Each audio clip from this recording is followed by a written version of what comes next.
High Admiral Verixis stood motionless before the massive observation window of the Imperial flagship Eternal Order, her crystalline exoskeleton reflecting the soft blue glow of Earth in the distance. After 3 centuries of service to the Nexarian Empire, she had thought nothing could surprise her anymore. She was wrong. Impossible, she whispered, her voice modulator struggling to process the emotion in her voice. Run the analysis again. High Admiral, her chief scientist, Corax, responded with practiced patience.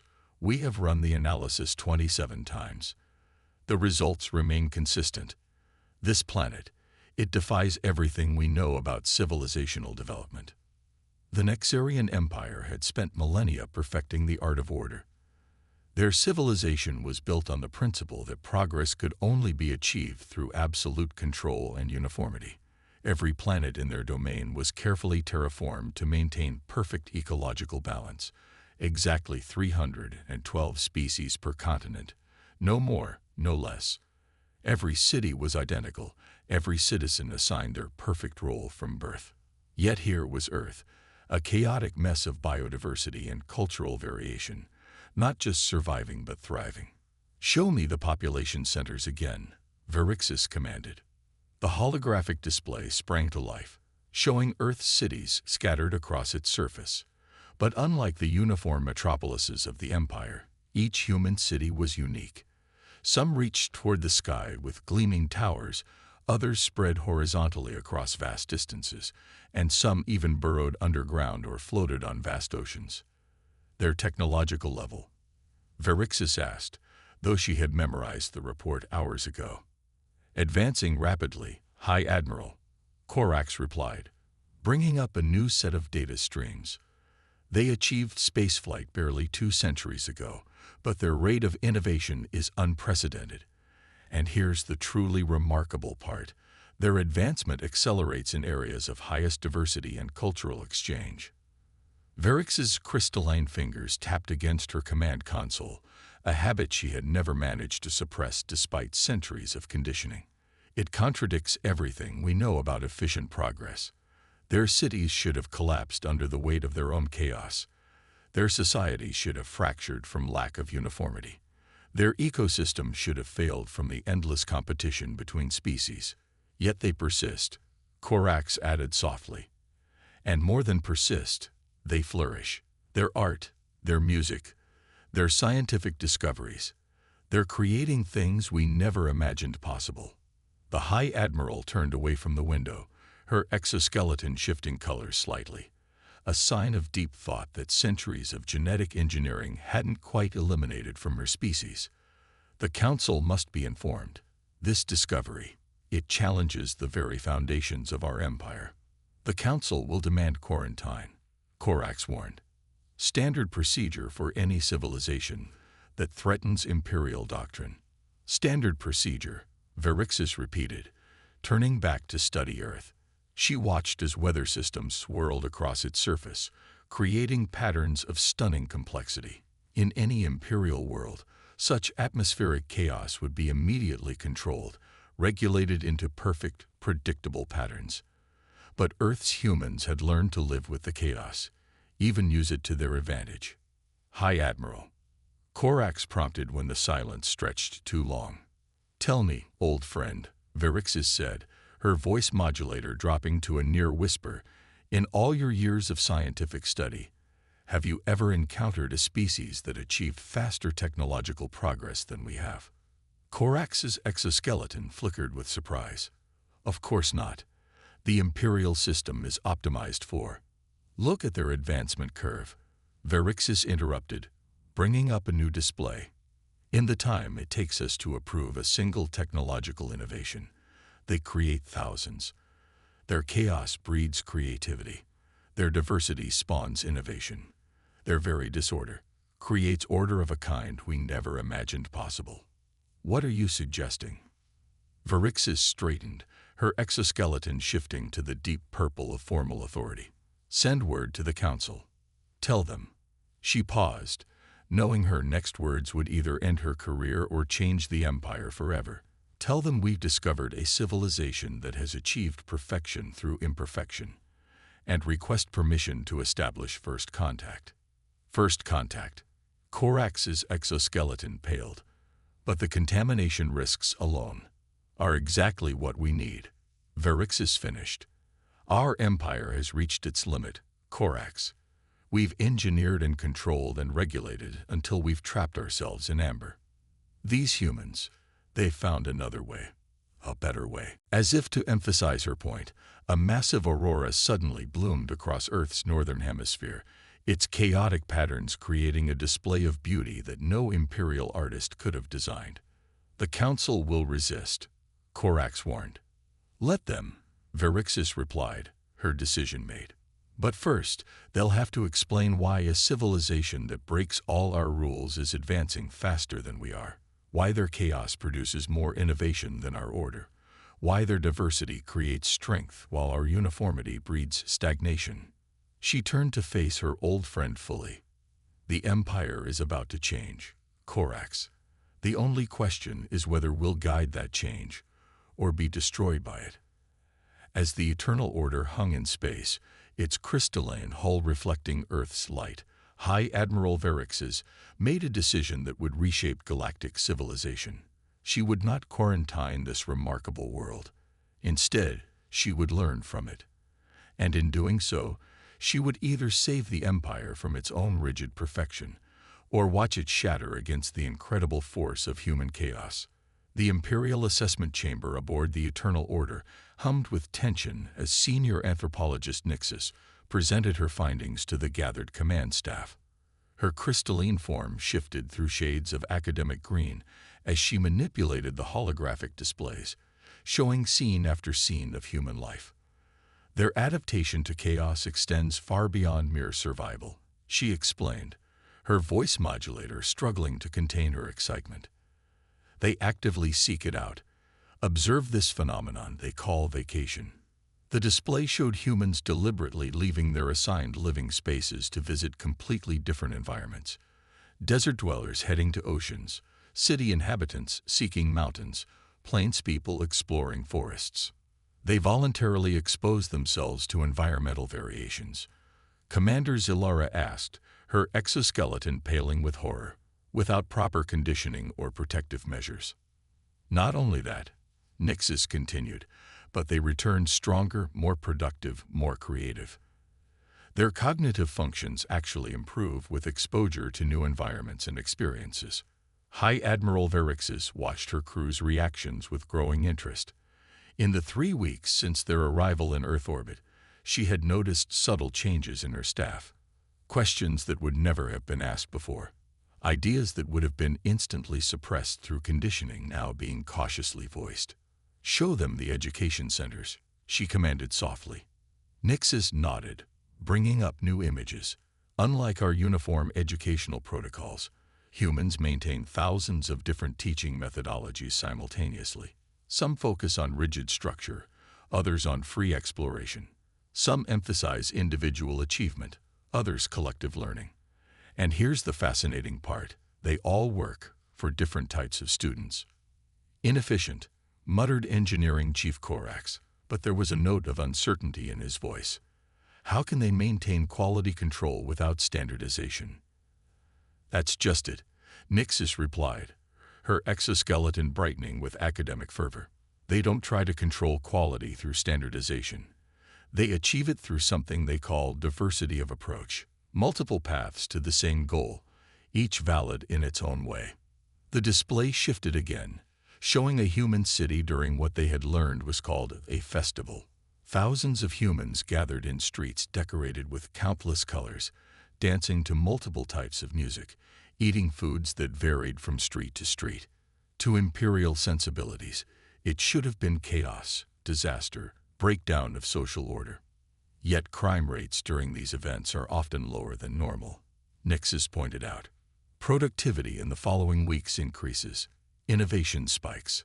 They draw strength from their differences rather than being weakened by them. Impossible, Commander Zilara whispered, but she leaned forward, studying the images intently. Our entire civilization is built on the principle that uniformity equals stability. We've spent millennia proving it. Have we? High Admiral Verixis asked quietly. All eyes turned to her. Or have we spent millennia refusing to test that assumption? The chamber fell silent. It was the kind of question that could end careers, destroy bloodlines, erase entire family lines from imperial records. But Verixis noticed something interesting. None of her crew reported her for asking it. There's more, Nyxis continued after a moment. Their response to crisis situations defies all imperial models. When faced with problems, they don't implement standardized solutions. Instead, they encourage multiple approaches simultaneously. Different teams, different methods, different perspectives, all working on the same problem. The display showed historical footage of human crisis response, natural disasters, disease outbreaks, technological challenges, where imperial protocol demanded rigid adherence to established procedures. Humans seemed to thrive on improvisation. Their success rate in crisis resolution exceeds ours by 47%. Nyxis reported, her voice modulator barely hiding her awe. They solve problems faster, more thoroughly, and often emerge stronger than before the crisis began. Because of their chaos, or despite it? Commander Zilara asked. The fact that she asked at all, rather than simply rejecting the data, showed how much had changed in 3 weeks. Neither, Verixis answered, rising from her command chair. They succeed because of their adaptability. Their chaos isn't random. It's a tool. They use it to generate options, to test possibilities, to find solutions we would never imagine because we're too focused on maintaining perfect order. She moved to the center of the chamber, her exoskeleton shifting to the deep purple of authority. The Council will receive this report in 6 hours. They will see what we've seen, learn what we've learned. And then they will have to face the same question that's been haunting me since we arrived. What question, High Admiral? Nyxis asked. If we're so perfect, Verixis said softly, why are we the ones studying them, instead of them studying us? The question hung in the air like a challenge. Around the chamber, exoskeletons shifted colors and patterns of thought and emotion that would have been suppressed just weeks ago. The Empire was changing, molecule by molecule, observation by observation, question by question. And on the view screens behind them, Earth continued its chaotic dance through space, its billions of inhabitants blissfully unaware that their very existence was causing an ancient empire to question everything it believed about the nature of civilization itself. The Grand Council chamber on Nexarus Prime had maintained the same perfect temperature, the same perfect lighting, and the same perfect silence for over 2,000 years, until today. Supreme Counselor Thraxis watched in barely contained horror as the chamber erupted into what humans would call debate, a chaotic exchange of ideas and opinions that violated centuries of carefully maintained protocol. His crystalline form shifted through shades of distress as voices overlapped and colors clashed across the assembled counselors' exoskeletons. The data cannot be accurate. Elder Counselor Myrax insisted, her exoskeleton pulsing with denial. An advanced civilization cannot exist without proper order. It violates fundamental laws of social development. Yet it does exist, countered Science Counselor Vex, bringing up the transmitted data from the Eternal Order's mission. Earth not only exists but thrives. Their rate of technological advancement outpaces ours by factors we can barely calculate. Then calculate better. Myrax's voice modulator cracked with emotion. Another violation of protocol that would have been unthinkable just months ago. There must be an error in the assessment.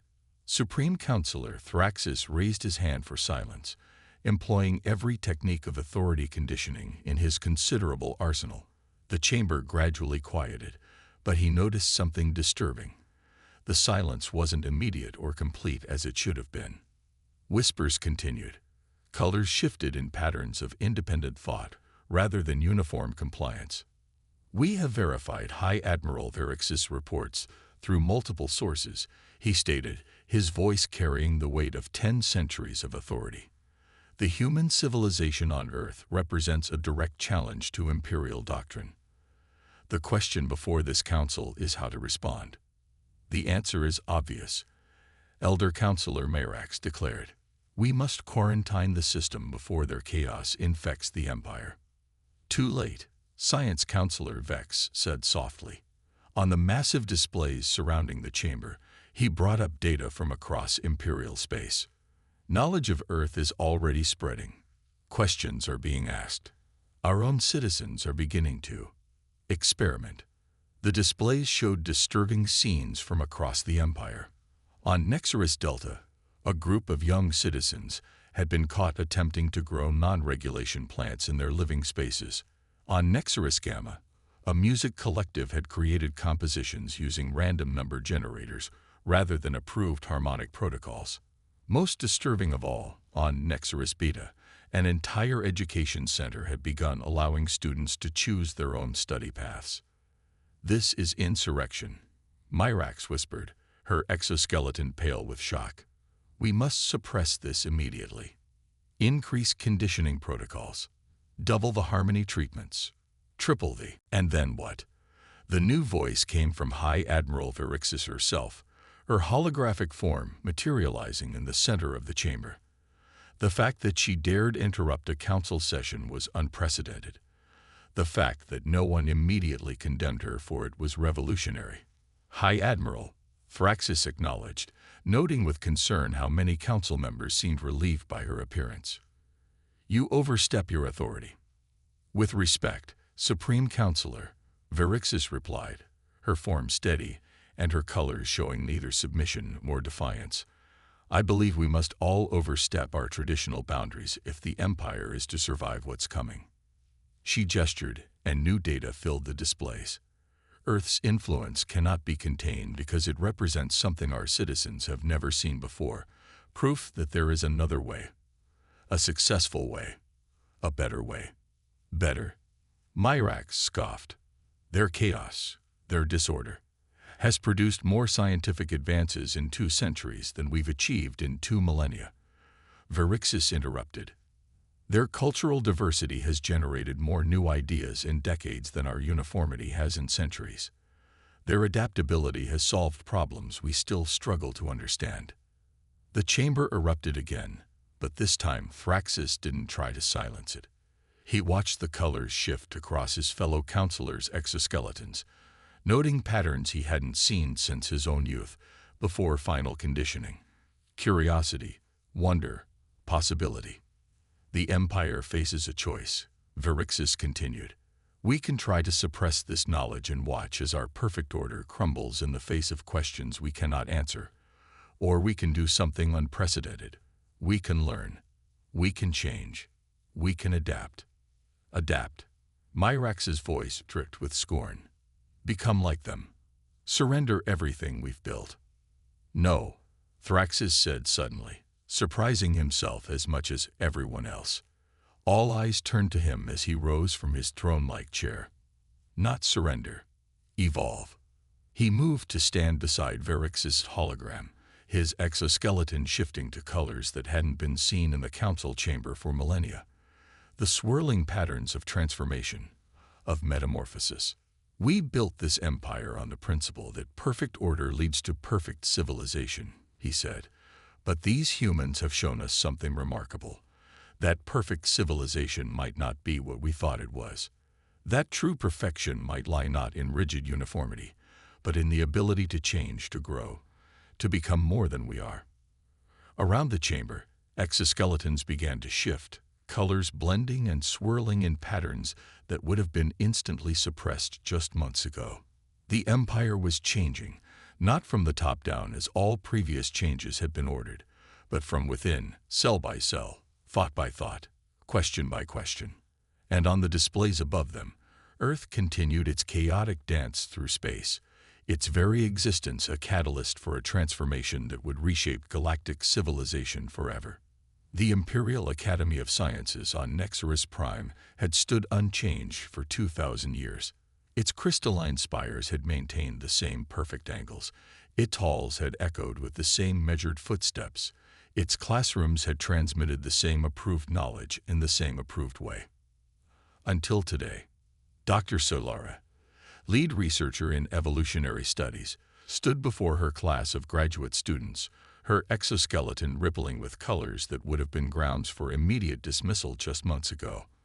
On the display behind her, images of Earth's evolutionary history played in all their chaotic glory. For millennia, she began, her voice modulator trembling slightly. We believe that evolution proceeded in orderly steps, each carefully balanced, each perfectly logical.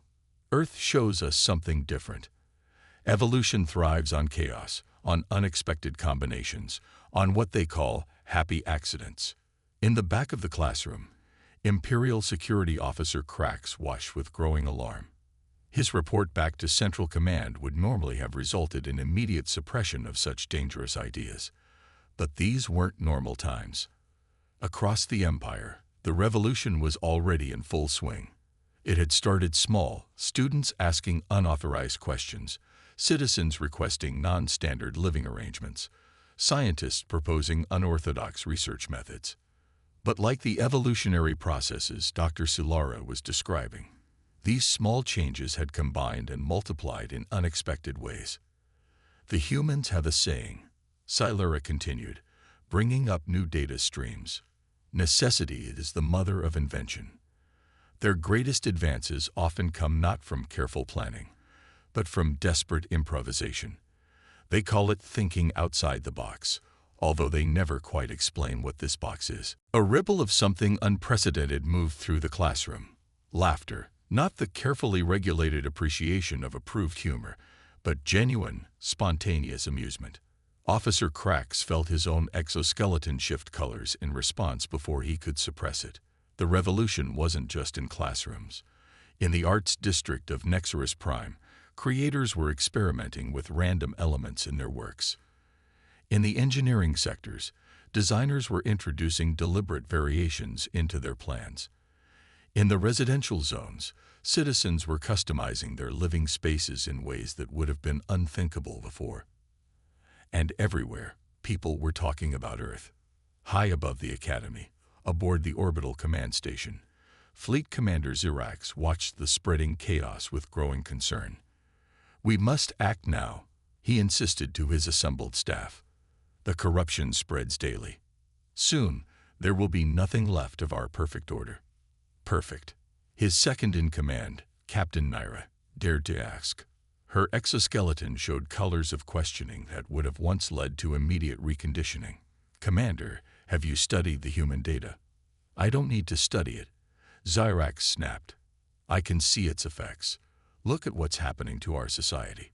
Disorder, variation, change." "Yes," Naira agreed. "And in every sector where these changes have been allowed to proceed, we've seen increases in innovation, productivity, and citizen satisfaction. Even their health readings are improving, as if uniformity itself was somehow toxic to our species." "Heresy," Xirax whispered, but his own exoskeleton betrayed him, showing colors of doubt. The revolution wasn't just changing society, it was changing biology.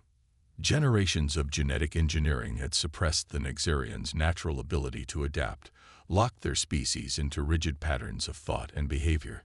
But exposure to Earth's influence was awakening something long dormant in their genetic code. Back in the classroom, Dr. Sulara was showing her students something that would have been classified as restricted data just weeks ago: human art. Not the carefully regulated geometric patterns approved by the Empire, but wild, chaotic expressions of creativity. "They call this abstract expressionism," she explained, her colors showing wonder. "The artist deliberately introduces random elements, allows chaos to play a role in creation. And look at the results. Each piece unique, each viewing experience different, each observer finding their own meaning." "But how can anything be learned from chaos?" a student asked, their exoskeleton showing genuine curiosity rather than the prescribed skepticism of previous generations. "Perhaps," Sulara replied, her colors shifting to deep thought. "The question isn't what can be learned from chaos, but what we've lost by trying to eliminate it entirely." The revolution was accelerating. Across the Empire, citizens were awakening to new possibilities. The rigid structures of imperial society were not crumbling as the conservatives had feared. They were transforming, becoming more flexible, more adaptive, more alive. In orbit above Earth, High Admiral Verixis received the reports with quiet satisfaction. The change couldn't be stopped now. It had taken root in the very essence of their society. The Empire would never be the same. And perhaps, she thought, as she watched Earth's ever-changing weather patterns swirl across its surface, that was exactly what they needed. Not an end to order, but a new kind of order. Not the death of their civilization, but its rebirth. A crisis team of traditionalist leaders was assembling on Nexarus Prime, determined to restore the old ways. But they were already too late. The revolution wasn't being fought with weapons or violence. It was spreading through ideas, through questions, through the simple realization that another way was possible. The Empire was changing, cell by cell, thought by thought, choice by choice. And somewhere on Earth, billions of humans went about their daily lives, unaware that their very existence had sparked a transformation that would reshape galactic civilization forever. 1 year after the discovery of Earth, the Grand Council chamber of Nexarus Prime bore little resemblance to its former self. Gone were the rigid rows of identical seats, replaced by a flowing arrangement that encouraged conversation and interaction. The perfectly regulated lighting now shifted with the discussions, and the air hummed with the sound of multiple conversations, a sound that would have once been considered heresy. Supreme Counselor Thraxus, his exoskeleton now freely displaying the swirling patterns of his thoughts, stood before the assembled leadership of what was once the most rigidly controlled civilization in known space. Behind him, massive displays showed real-time images from across the transformed empire. 1 year ago, he began, his voice modulator no longer restricted to formal tones. We discovered a planet that challenged everything we believed about civilization. Today, we gather to acknowledge that this challenge has become our salvation. The displays shifted to show the changes that had swept across imperial space. On Nexarus Delta, once identical cities now bloomed with variety, each developing its own character and culture. On Nexarus Beta, the education centers had been transformed, with students pursuing diverse paths of study based on their individual interests and abilities. Our productivity has increased by 300%. Science Counselor Vex reported, his exoskeleton pulsing with excitement. Innovation rates have skyrocketed. We've made more scientific advances in the past year than in the previous century. But at what cost? The question came from Elder Counselor Marax, one of the few remaining traditionalists. Look at what we've become. The disorder, the variation, the life. High Admiral Verixis interrupted, her hologram materializing in the chamber. Look again, Elder Counselor. Not at what we've lost, but at what we've gained. The displays shifted again, showing something that would have been impossible under the old regime. Happiness. Citizens whose exoskeletons freely showed their emotions, children whose colors shifted with laughter, artists whose work exploded with creativity, scientists whose discoveries were no longer bound by rigid protocols. We thought perfect order was the path to perfect civilization. Verixis continued. Earth showed us that true perfection lies in adaptation, in the ability to change and grow. And look at what that knowledge has given us. The evidence was undeniable. The empire hadn't collapsed into chaos as the traditionalists had feared. Instead, it had evolved into something new. A civilization that balanced order and chaos, structure and flexibility, uniformity and diversity. The time has come, Supreme Counselor Thraxus announced, to take the next step. Today we vote on establishing formal diplomatic relations with Earth. A murmur ran through the chamber, exoskeletons shifting in patterns of excitement and anticipation. A year ago, such a proposal would have been unthinkable. Now, it seemed inevitable. They still don't know we exist, Science Counselor Vex pointed out. We've maintained our observation protocols. Yes, Thraxus agreed, and in doing so, we've learned more from them than they could ever have learned from us. But now it's time to share what we've become, to thank them for the gift they unknowingly gave us. High Admiral Varix's hologram moved to the center of the chamber. The humans have a concept they call synchronicity, meaningful coincidences that seem to be guided by some greater purpose. Perhaps our discovery of Earth was such a moment.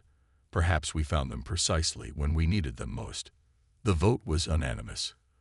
Another change from the old days of carefully orchestrated consensus. As the decision was recorded, Firaxis felt a deep sense of rightness in his crystalline core. The Empire hadn't died, as some had feared. It had been reborn. In orbit around Earth, the Eternal Order prepared for its new mission. Soon, they would reveal themselves to humanity, not as conquerors or judges, but as equals seeking friendship. The humans would be surprised to learn they had transformed an empire without firing a shot or even knowing of its existence. But that was tomorrow's task. For now, Varixis stood at her familiar viewport, watching Earth's ever-changing patterns of clouds and oceans and lights. Her exoskeleton shifted through colors of gratitude and wonder.